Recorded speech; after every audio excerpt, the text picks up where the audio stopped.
texto bastante conhecido, a parábola do semeador.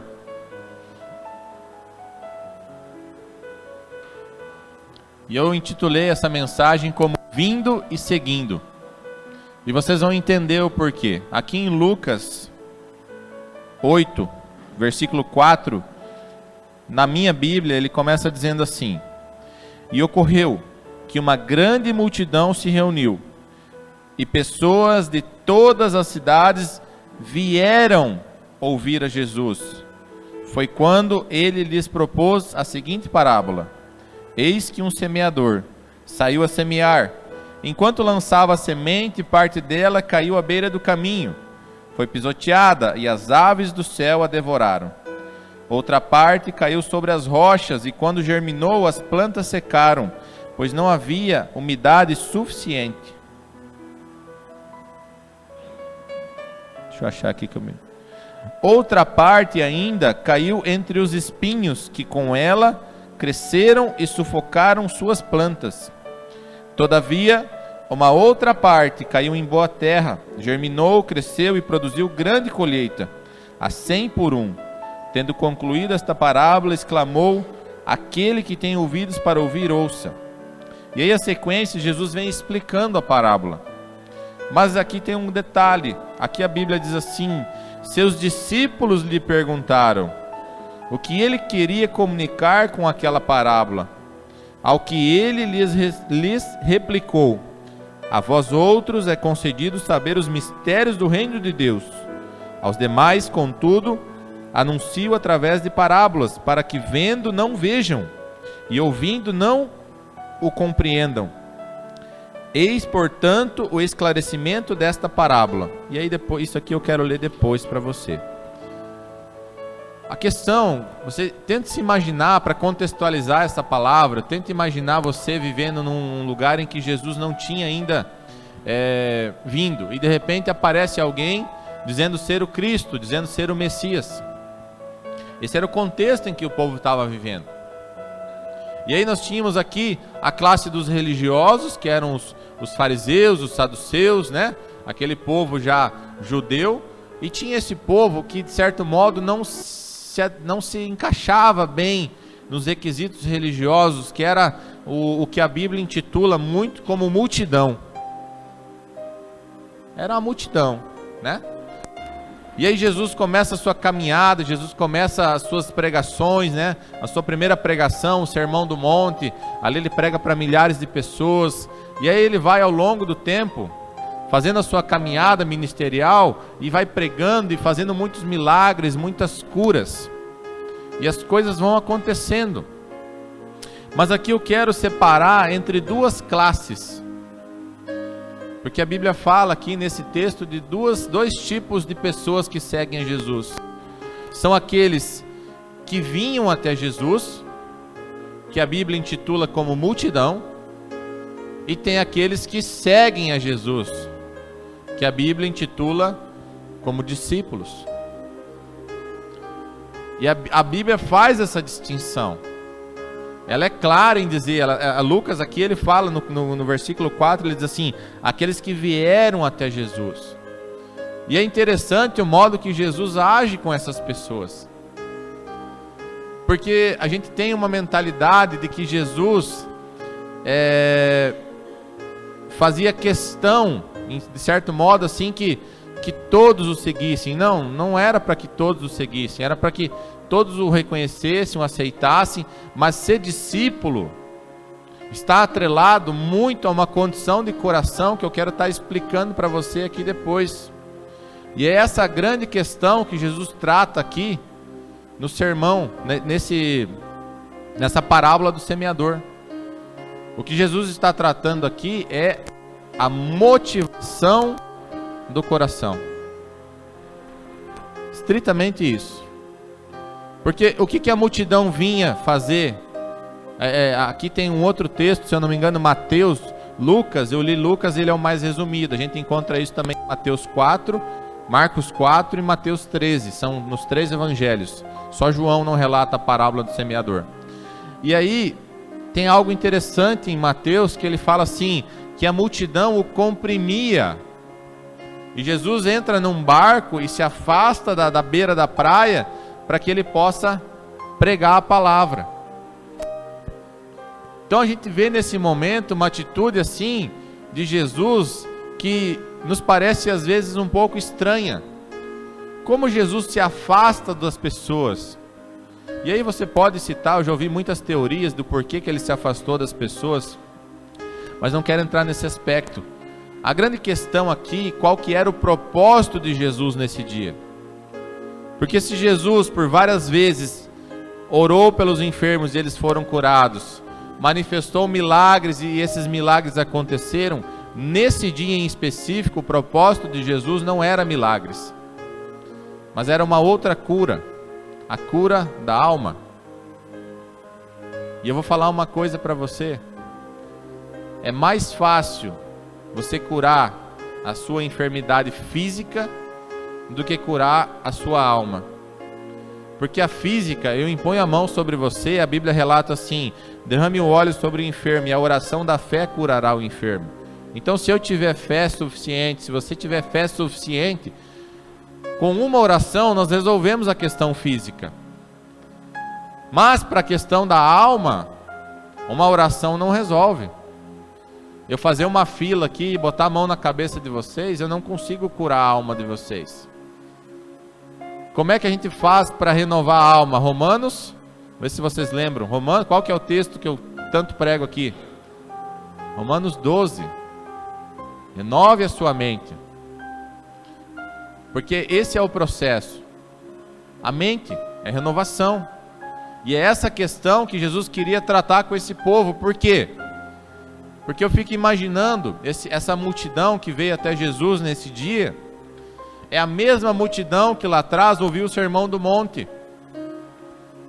É a mesma multidão que viu Jesus fazendo milagres. Talvez foram eles, porque isso aconteceu depois, a mesma multidão que viu a multiplicação dos pães e peixes, que aconteceu depois dessa parábola, segundo a sequência da Bíblia. Então, Jesus tinha um propósito específico para esse dia. Ele falou: queridos, eu vou fazer milagres. Eu vou manifestar aqui o que meu Pai me deu de autoridade para manifestar aqui pela fé, pelo Espírito Santo. Mas a questão nunca foi essa. A questão nunca foi milagre. Vocês sabem o porquê dos milagres? O milagre é para que Jesus seja reconhecido como Filho de Deus, é para que Deus seja reconhecido. Então, por que talvez no nosso ambiente aqui a gente não veja tantas curas e milagres? Porque vocês já creem nesse Deus. Vocês já acreditam num Deus, vocês acreditam, vocês já confessaram Jesus como Senhor e Salvador, vocês já têm experiências com Deus, talvez vocês já viveram, milagres com Deus, alguma cura, alguma área específica, algum milagre na área financeira, algo nesse sentido. Então o que se dá a partir de então é aquilo que Jesus começa pregando, Jesus começa a fazer no início do seu ministério. O que ele fala? Arrependei-vos e convertei-vos, porque é chegado o reino dos céus. O foco de Jesus nunca foi curar pessoas, mas manifestar o reino dos céus. Esse era o foco. Os milagres eram apenas a porta de entrada para que ele pudesse pregar arrependimento e pregar reino e fazer discípulos. A gente vê muitos testemunhos quando as pessoas vão a lugares que ainda não são evangelizados, que as pessoas não conhecem o Deus verdadeiro, não conhecem a Jesus como Messias. As pessoas são muito movidas em milagres, em curas. Tem aí inúmeros testemunhos, vou contar um aqui breve, que eu acho muito legal, do pastor Luciano Subirá, e até ele é um autor desses livrinhos que vocês ganharam aqui, alguns, né? Ele diz que ele foi chamado a fazer uma cruzada na Índia, e a Índia é um país hinduísta, né? Predominantemente hinduísta, se eu não me engano.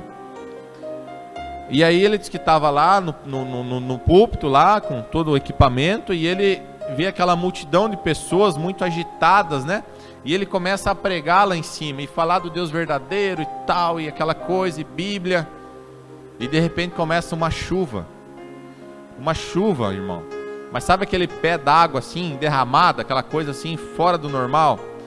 E ele, dentro do coração dele, ele começa a orar, dizendo: Jesus, acalma essa chuva, porque esse povo vai embora, eu não estou conseguindo pregar. E aí eu sei que ele ficou naquela luta interna, pregando e por dentro orando para parar a chuva, e a chuva aumentava. Quando ele terminou de pregar, se eu não me engano, o rapaz que estava interpretando a pregação dele, chamou ele e disse: você viu o que aconteceu? As pessoas se converteram.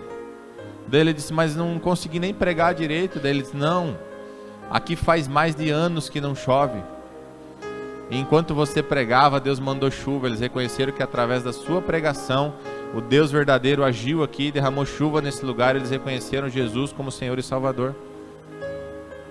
Então, os milagres, eles são, sabe, nesses processos evangelísticos iniciais, os milagres acompanham de uma forma mais exacerbada. Isso é natural, é normal. Só que aí a gente tem que tomar um cuidado para não se tornar um ciclo vicioso. Porque senão a gente vive de cura em cura, de milagre em milagre, e nunca entra no reino e nunca se torna discípulo.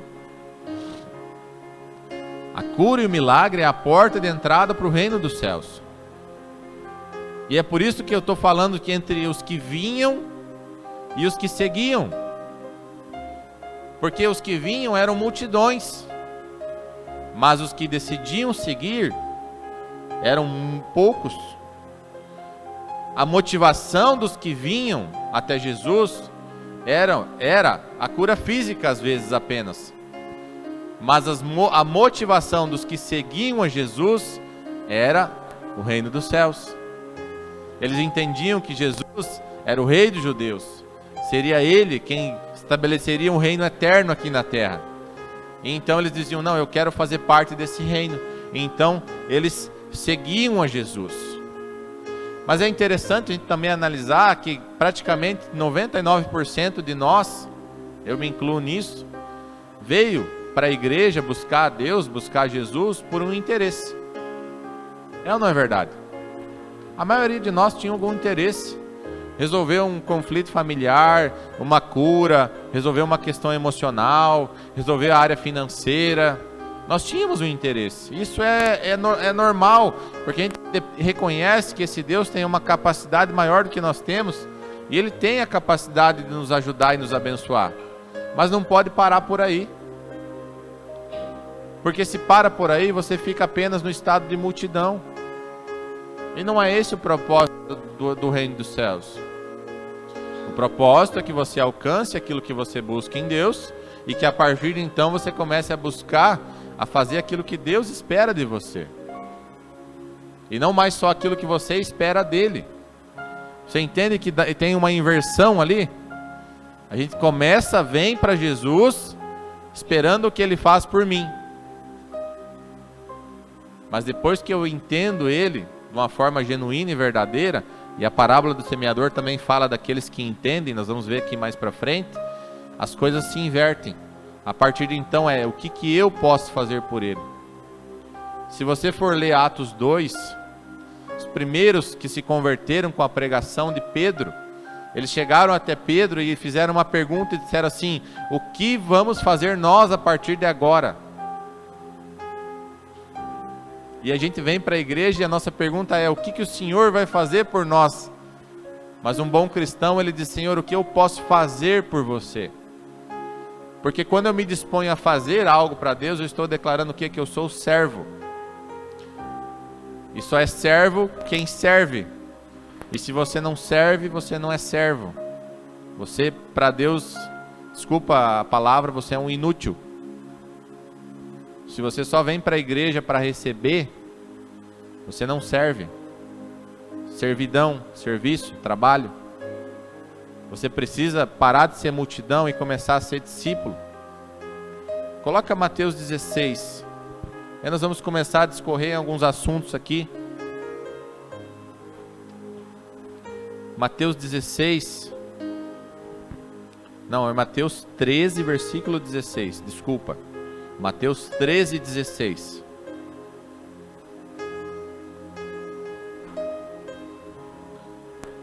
Aqui ele começa a falar algumas coisas que, se você passar os olhos na Bíblia de uma forma distraída, você se choca, você cai numa teoria que eu entendo como errada da predestinação. E aí ele fala assim: mas felizes são os olhos de vocês, porque veem, e os ouvidos de vocês, porque ouvem. Não, acho que é Mateus 16 mesmo, acho que eu estou lendo o texto errado. É Mateus 16. Isso, é esse aí mesmo, Mateus 16, 1. Os fariseus e os saduceus aproximaram-se de Jesus e puseram Jesus à prova, pedindo-lhe que lhes mostrasse um sinal do céu. E ele respondeu: quando a tarde vem, vocês dizem, vai fazer bom tempo, porque o céu está vermelho. E de manhã, hoje haverá tempestade, porque o céu está vermelho e nublado.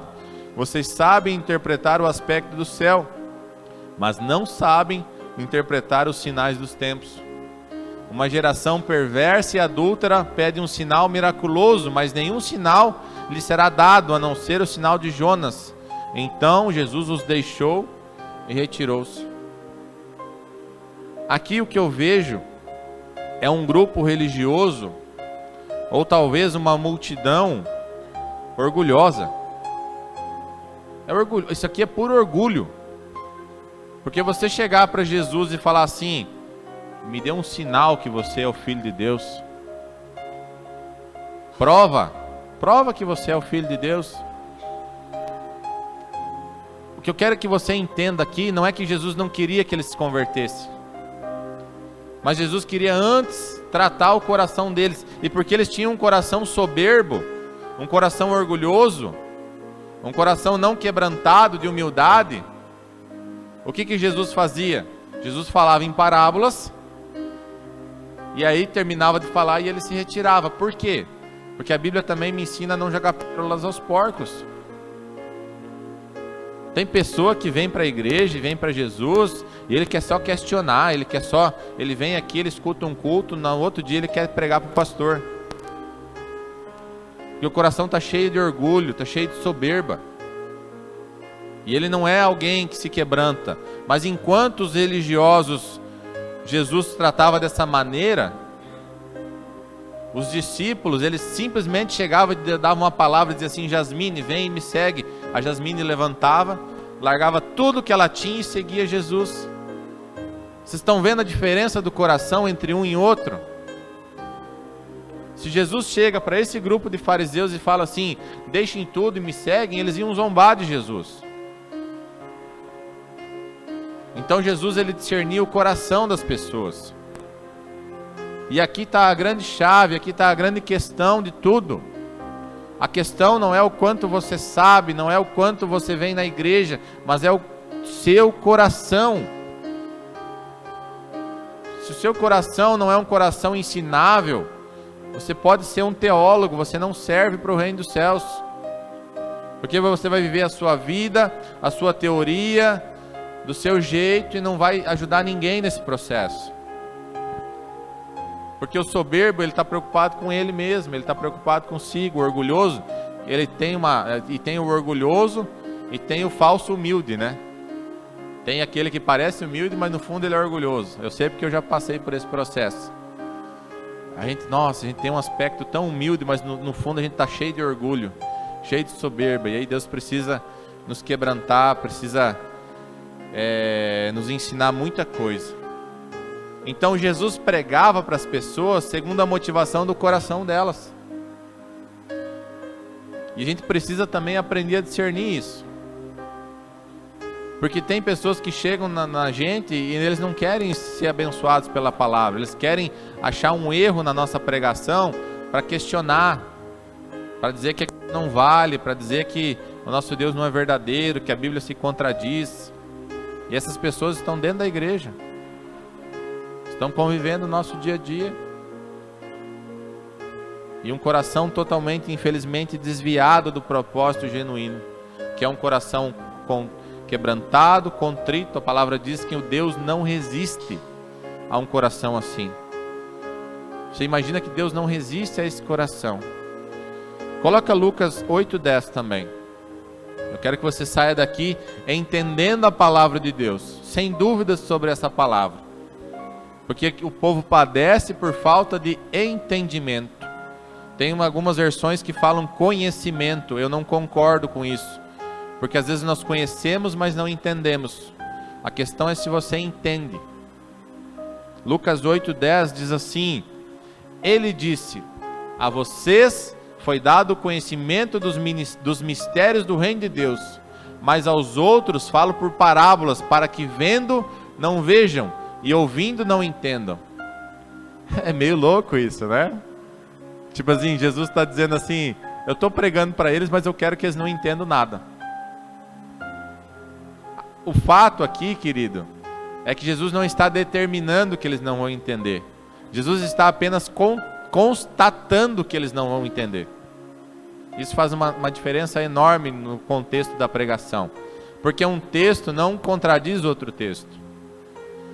Então a gente lê a Bíblia inteira sabendo que Jesus pregou a todos, Jesus veio para todos, Jesus morreu por todos. Mas o que Jesus está falando aqui em Lucas 8:10 é dizendo assim, olha, eu até quero pregar para esse povo, mas o coração deles é um coração endurecido, é um coração soberbo. Então não adianta ficar aqui gastando horas e horas de pregações que eles não vão entender. Eles não vão compreender o que eu estou dizendo. E é por isso que Jesus diz aqui de uma forma muito forte, para que vendo não vejam e ouvindo não entendam. Por quê? Porque o coração deles estava desviado do propósito. Coloca Marcos 4:10 também. Marcos 4:10, ele faz eu estou usando os 3 textos que fala da parábola do semeador, porque um complementa o outro. A Bíblia é assim, ela vai se complementando nos mesmos textos, um complementa o outro. Marcos 4:10, os outros 2 falam assim, que os discípulos seguiam, mas Marcos faz uma constatação, um detalhe que os outros não fizeram. Ele fala assim, quando ele ficou sozinho, os 12 e os outros que estavam ao seu redor lhe fizeram perguntas acerca das parábolas. Os outros textos falam que apenas os 12. Aqui em Marcos ele fala assim, os discípulos e os que ficaram ao redor de Jesus. Porque agora você imagina a cena comigo aqui. Jesus vai, prega as parábolas, aqui ele prega várias parábolas, ele prega, se eu não me engano, é mais de uma. Ele fala essa parábola do semeador, e quando ele termina de pregar, eu fico imaginando a frustração do povo. O povo dizendo assim, hoje não vai ter pão e não vai ter peixe? Hoje não vai ter milagre? Hoje eu não gostei da pregação. Não é assim? A gente não fica assim? E aí o que eles fazem? Eles vão embora insatisfeitos. Porque eles vêm, não recebem o que esperavam e retornam frustrados. Mas alguns ficam. Alguns ficam. Alguns tomam a decisão de seguir a esse Jesus. E aí ele fala assim, e os que me seguiam, aqui ficam os que seguiam a Jesus. Então sempre em meio à pregação, em meio aqui à igreja, vai ter a multidão e vai ter discípulos. E a grande questão que eu sempre falo para você, querido, pastor não trata ninguém diferente, ao menos não deveria, a gente tenta, né? A gente se esforça para não fazer isso.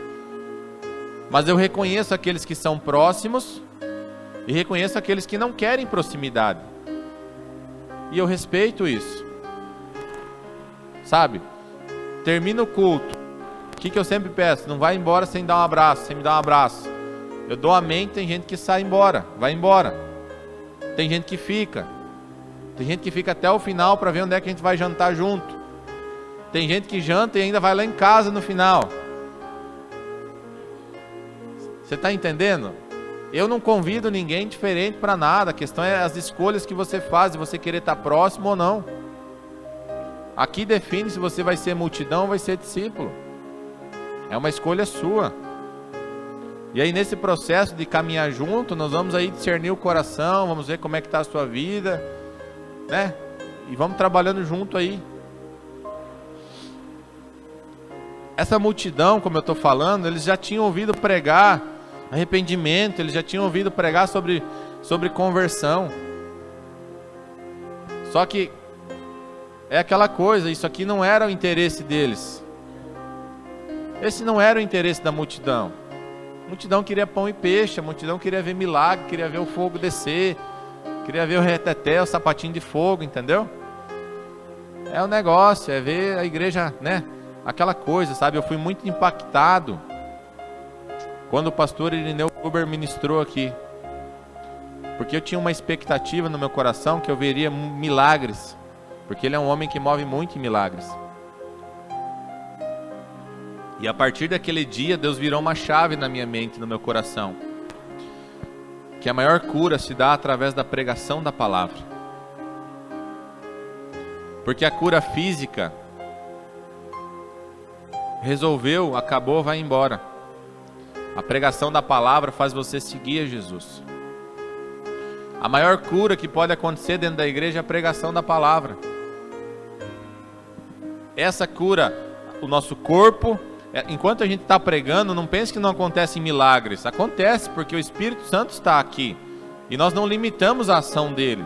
Não é porque eu não impus a mão sobre você, você pode estar aí clamando, Jesus me cura. E aqui é um ambiente da cura, um ambiente da glória de Deus, um ambiente da manifestação de Deus. Ele é livre para fazer o que ele quiser aqui.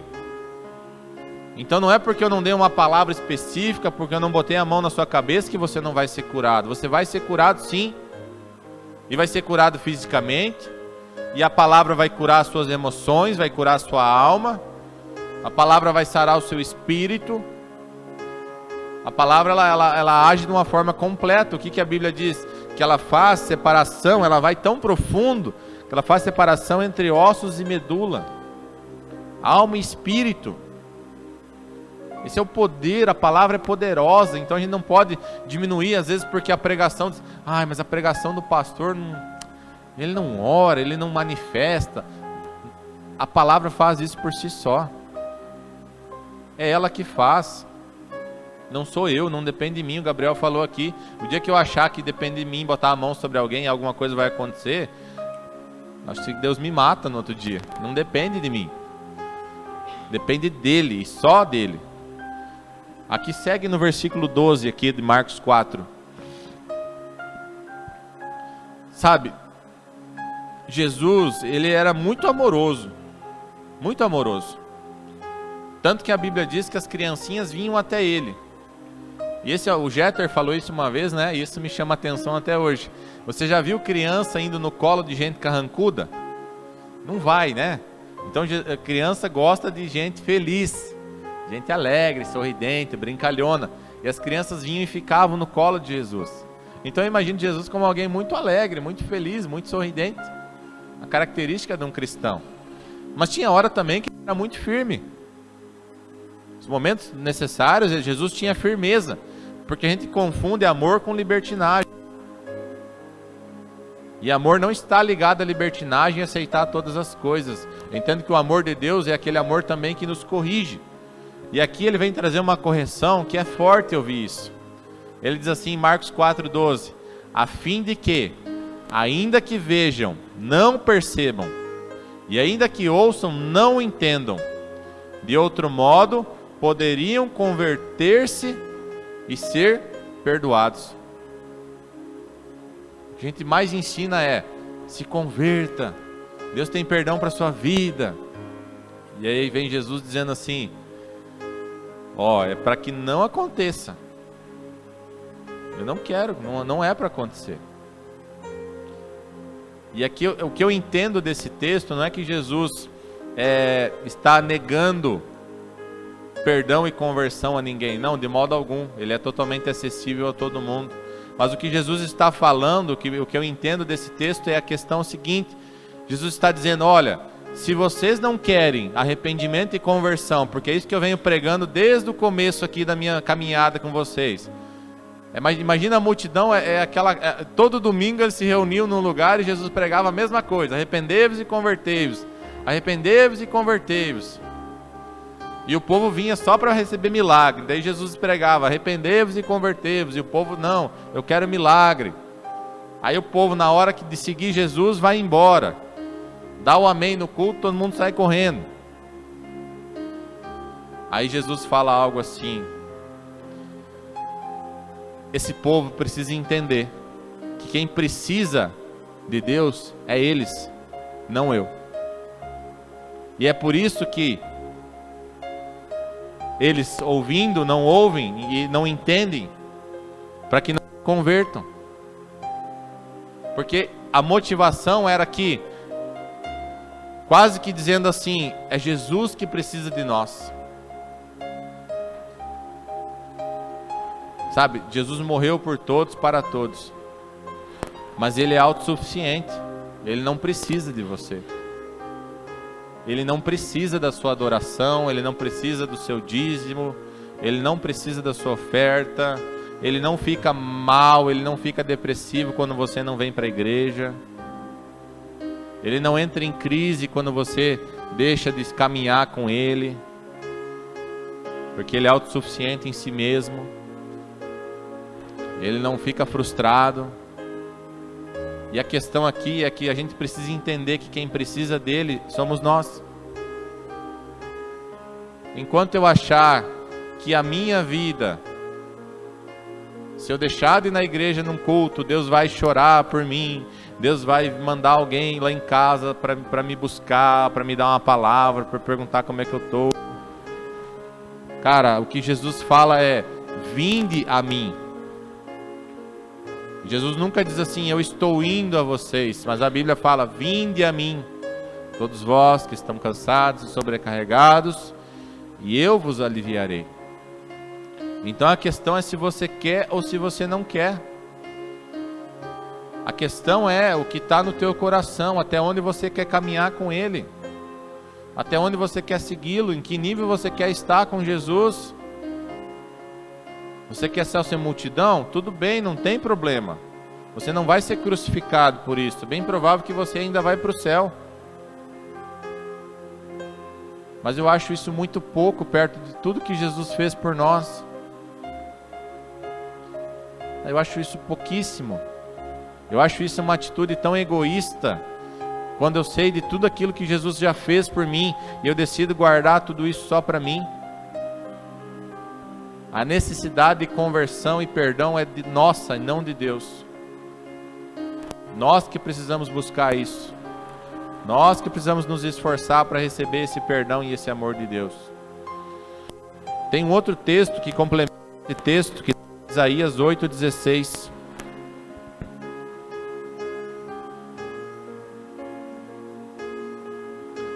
E aqui está intitulado como a missão do profeta Isaías. 3.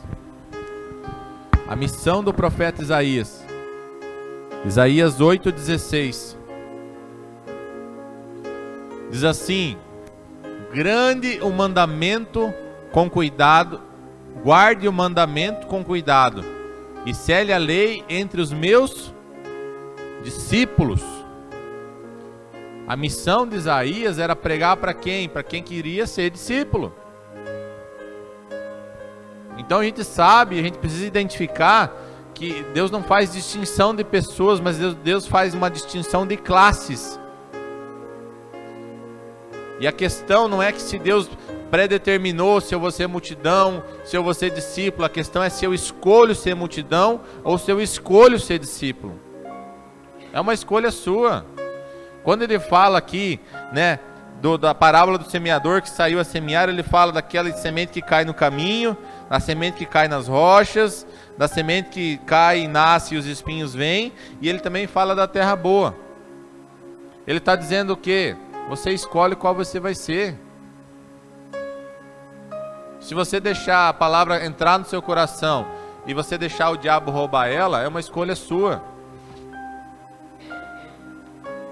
Se você deixar a palavra germinar no seu coração, mas de repente pelas paixões do mundo, pela concupiscência do mundo, pelo seu interesse apenas, tu quer viver a sua vida do seu jeito, a palavra vai morrer dentro de você, porque você não entendeu o que é ser servo. Vocês estão entendendo? Uma coisa está ligada à outra.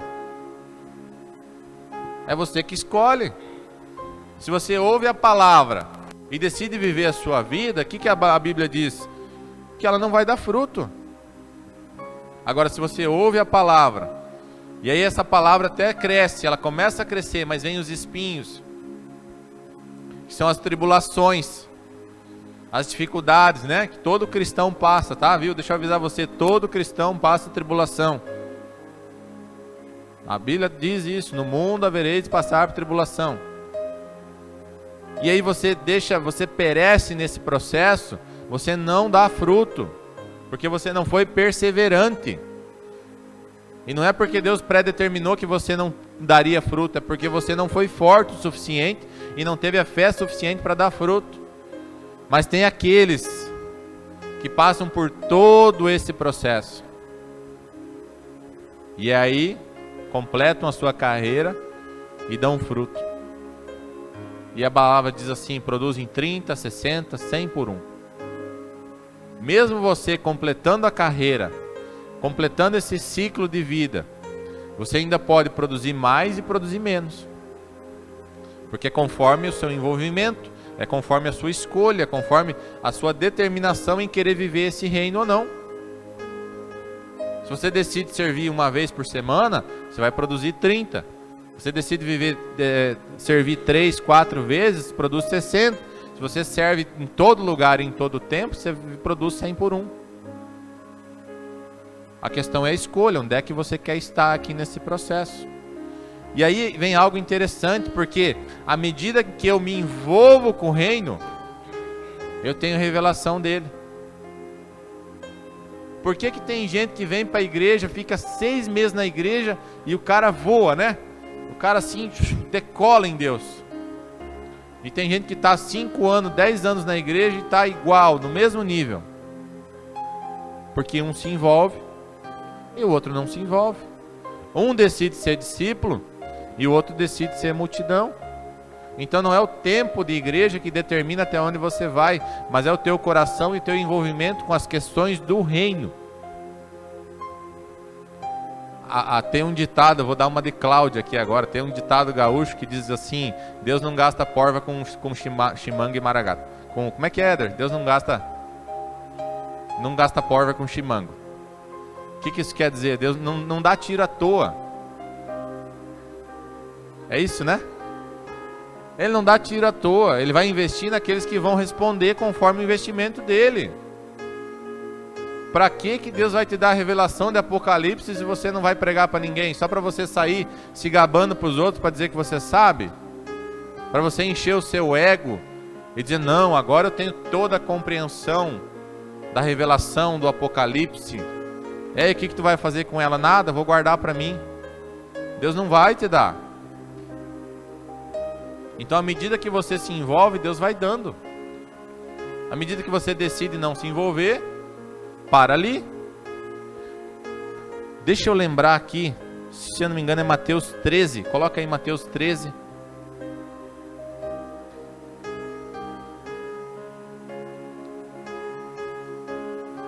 Deixa eu ver se não está aqui. Mateus 13, versículo... Acho que é lá no versículo 10. O 11. Vai passando. 13. 14. 15. Uma hora eu acho. 16 então. Não é também.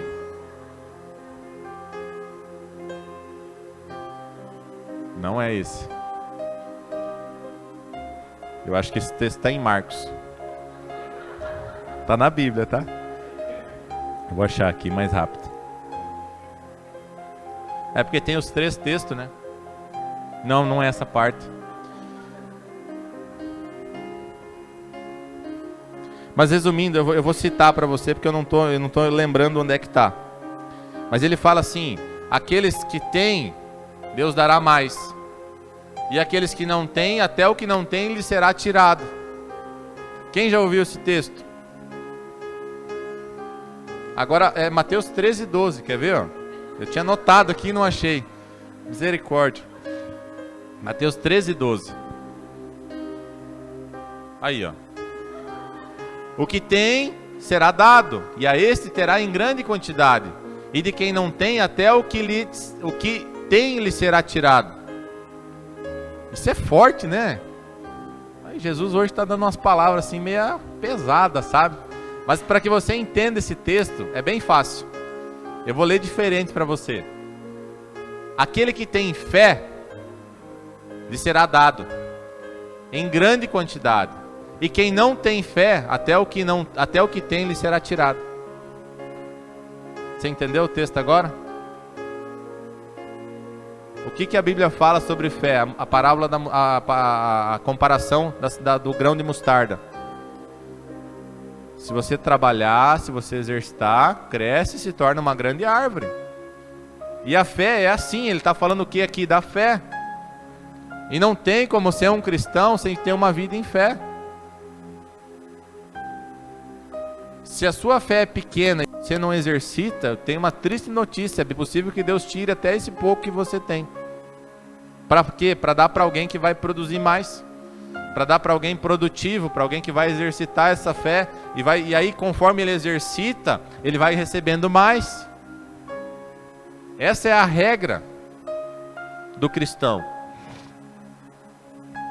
Então, à medida que eu me envolvo com o reino, eu vou tendo revelação. Eu vou entendendo as coisas de Deus, as coisas começam a fazer sentido. Eu começo a ver as coisas de uma forma diferente. E olha só que interessante. Tá em Mateus também, mas eu não quero que vocês abram porque todo mundo conhece. Tem um texto que diz assim: busque Deus em primeiro lugar e a sua justiça, e todas as coisas serão acrescentadas. Tá certo? Não é busque Deus em primeiro lugar. É busque o reino dos céus e a sua justiça, e todas essas coisas lhe serão acrescentadas. Então, se você não viver para o reino, até o que você tem lhe será tirado. Porque só é acrescentado os que buscam o reino. Uma palavra complementa a outra. Senti um quebrantamento aqui agora. Glória a Deus. Versículo 15 de Mateus 13.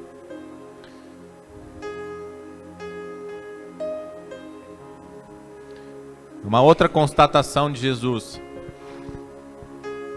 Diz assim: pois o coração deste povo se tornou insensível, de má vontade, ouviram com seus ouvidos e fecharam os seus olhos. Ele está falando aqui de atitudes que eles tomaram, não de questões que Jesus fez com que eles fizessem. Se assim não fosse, poderiam ver com os olhos, ouvir com os ouvidos, entender com o coração e converter-se em seus, e eu os curaria. Jesus, ele não está dizendo assim, não, essa classe aqui, esse povo não tem solução. Ele está dizendo, se eles fossem diferentes, se eles quisessem abrir os olhos, se eles tivessem um coração quebrantado e contrito, se eles quisessem ouvir com a motivação correta, eles se converteriam e eu os curaria. Mas eles foram buscar só a cura, e Jesus estava esperando a conversão.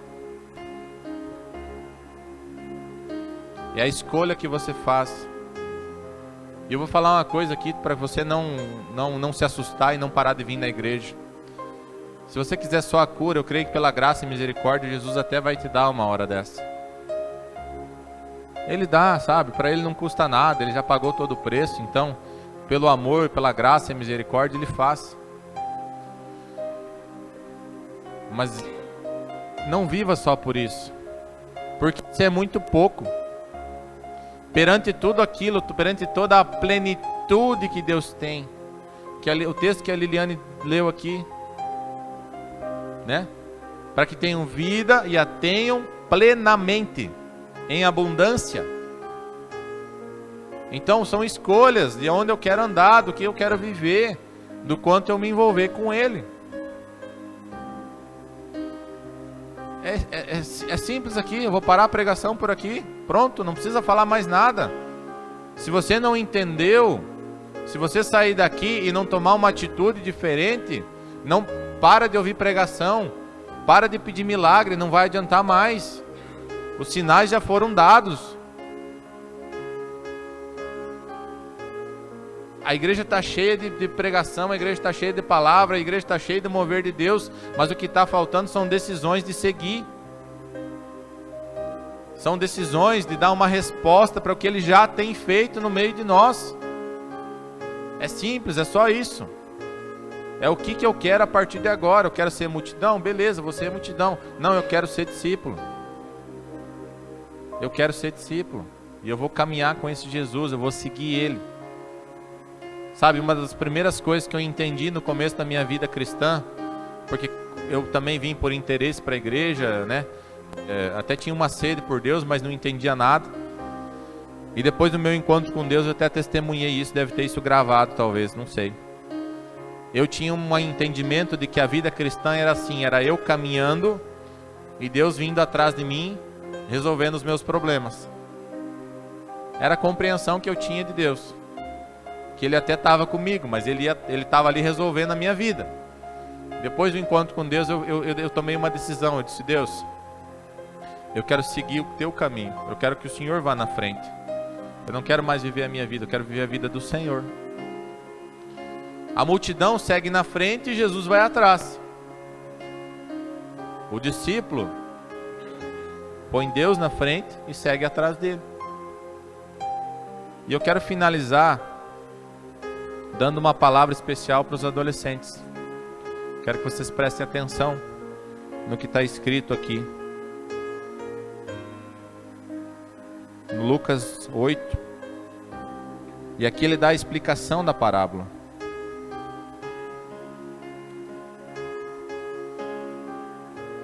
Ele diz assim, do versículo 11 em diante, Lucas 8, do versículo 11 em diante. Vou fazer diferente.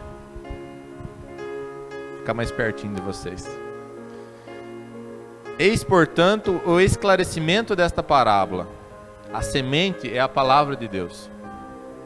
As que caíram à beira do caminho representam todos os que ouvem, mas então chega o diabo e tira a palavra do coração deles, para que não venham a crer e não sejam salvos. As que caíram sobre as rochas simbolizam os que recebem a palavra com alegria, assim que a ouvem, contudo não possuem raiz. Creem por um período, mas desistem no tempo da provação. As que caíram entre os espinhos significam os que ouvem, todavia, ao seguirem seu caminho, são sufocados pelas ansiedades, pelas riquezas e pelos prazeres desta vida, e não conseguem amadurecer. No entanto, as que caíram em boa terra são os que de bom coração e com sinceridade ouvem a palavra e a entesouram, e com perseverança frutificam. Essa palavra que eu quero que vocês guardem no coração. A gente trabalhou 10 semanas para vocês. Durante 10 semanas Jesus esteve aqui servindo vocês, fazendo curas, maravilhas, milagres, se apresentando de uma forma sobrenatural e poderosa. E eu creio que vocês, não sei o que está no coração de vocês, mas imagino que vocês, alguns talvez, puderam provar desse Deus e ver que maravilhoso que Ele é. Só que o curso acaba aqui. O curso acabou. E a questão agora é o que vocês vão decidir fazer daqui para frente. Vocês podem decidir serem a multidão que recebeu, que foi legal, vocês fizeram brincadeiras, vocês se divertiram, teve tempo de vocês se emocionarem, teve todos os tempos aqui, eu sei porque eu já fiz o projeto. Mas a questão é o que vocês vão decidir fazer daqui para frente com essa palavra que foi lançada. Porque o propósito é um só, é lançar a palavra no coração de vocês. Todo o resto é para que vocês se sintam atraídos, envolvidos, felizes, gostem do ambiente. Claro, isso é importante, é legal, mas o foco é a palavra. E a semente foi lançada. Eu quero dar um testemunho para vocês. Do primeiro grupo do Para Salvar uma Vida, que nós fizemos aqui na igreja,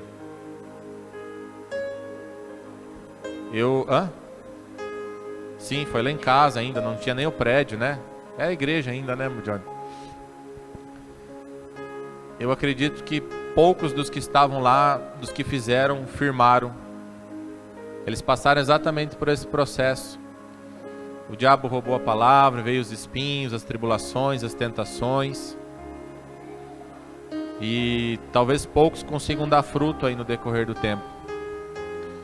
Então o que eu falo para você é em tom de amor e também um alerta. Porque se tem uma coisa que eu aprendi ao longo da minha vida cristã, que a gente não pode passar indiferente pela palavra de Deus. Tem um autor que cita essa frase, ele diz assim: você não pode passar indiferente pela palavra de Deus. Ou você se torna alguém melhor, ou você se torna alguém pior. O desejo do nosso coração é que vocês se tornem melhores. É que vocês sigam a Jesus. Que vocês se tornem discípulos de Jesus. Sabe, é um sonho meu, uma coisa do meu coração. É poder ver a igreja exatamente como ela está hoje. Não pela quantidade de pessoas, mas veem os jovens sentados à frente. Porque a palavra fala em João 2,14: jovens, vocês são fortes. A força está em vocês. A igreja precisa dessa força que vocês têm. A igreja precisa de vocês. Vocês não são um estorvo, vocês não são um incômodo para a igreja. Vocês são parte dessa igreja. O desejo do nosso coração é que vocês decidam. Talvez você já tenha igreja, tudo bem, congregue lá. Mas se você não tem, que você congregue conosco. Que você fique perto, que a gente possa te cuidar, que a gente possa te acompanhar. Porque vocês que vão tocar essa igreja daqui 10 anos, daqui 15 anos, não vai ser mais eu. Vai ser vocês. Segundo aquilo que vocês decidirem fazer a partir de agora. Eu fico feliz ao ver que na idade de vocês estão tendo a oportunidade de ter uma escolha que vai diferenciar tudo que vocês vão viver daqui para frente. Eu decidi, eu tomei a minha escolha com 21 anos de idade. Eu digo para você que hoje eu queria ter conhecido antes. Eu queria ter tido esse envolvimento mais cedo e não tão tarde. Porque eu acabei vivendo muita coisa desnecessária nesse período. Então, abracem isso. Entendam que a partir de agora vocês precisam decidir. Vocês precisam escolher. E que Jesus não vai se afastar de vocês. Mas vocês precisam tomar a decisão de segui-lo. Porque agora é outro tempo. É outro nível. Vocês saem da condição de multidão. E vocês passam a escolher serem discípulos a partir de hoje. E agora eu quero chamar o Alisson e a Joyce aqui, que agora eu quero avisar.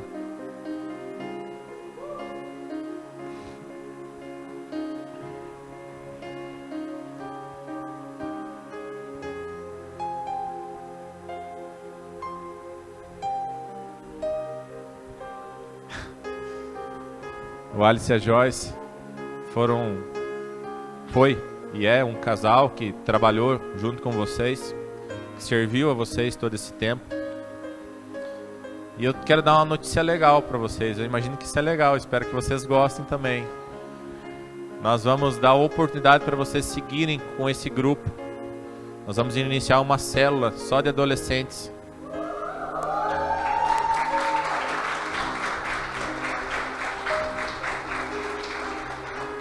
O Alisson e a Joycelene vão estar à frente, vão estar cuidando de vocês.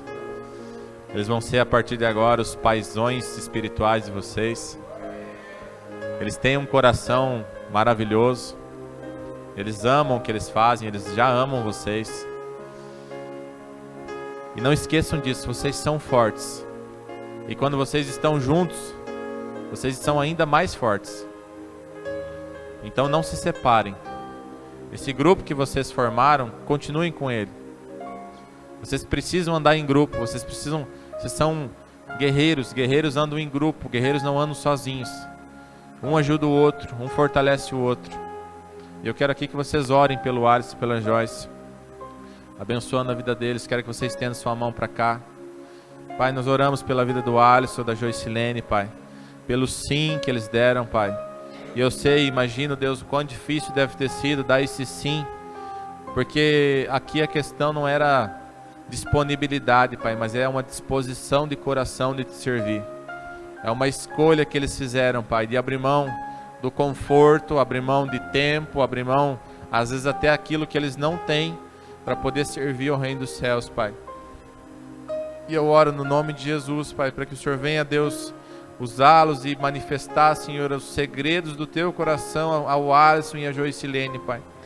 Que através desse sim que eles deram, de se envolver com o Teu reino, o Senhor se manifeste, o Senhor se revele ao coração deles, Pai. Para que de uma maneira tremenda, poderosa, Senhor, no nome de Jesus. Amém? Deus abençoe.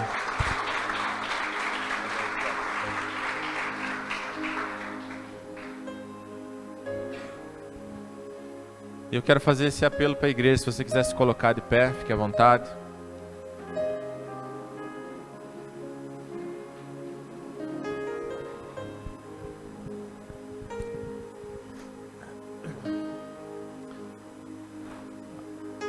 A questão é o que você vai decidir fazer.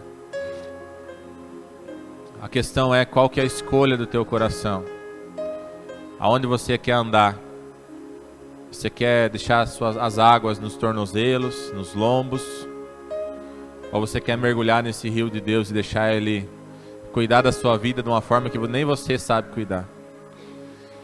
Se você quiser ir mais fundo, mais profundo, se você quiser tomar uma decisão de servir a esse Senhor, não à igreja, não ao pastor, mas servir a Deus, naquilo que Ele te chamou para fazer, eu te convido a dar um passo de fé, vir até o altar, para que a gente ore por você, abençoe a sua vida.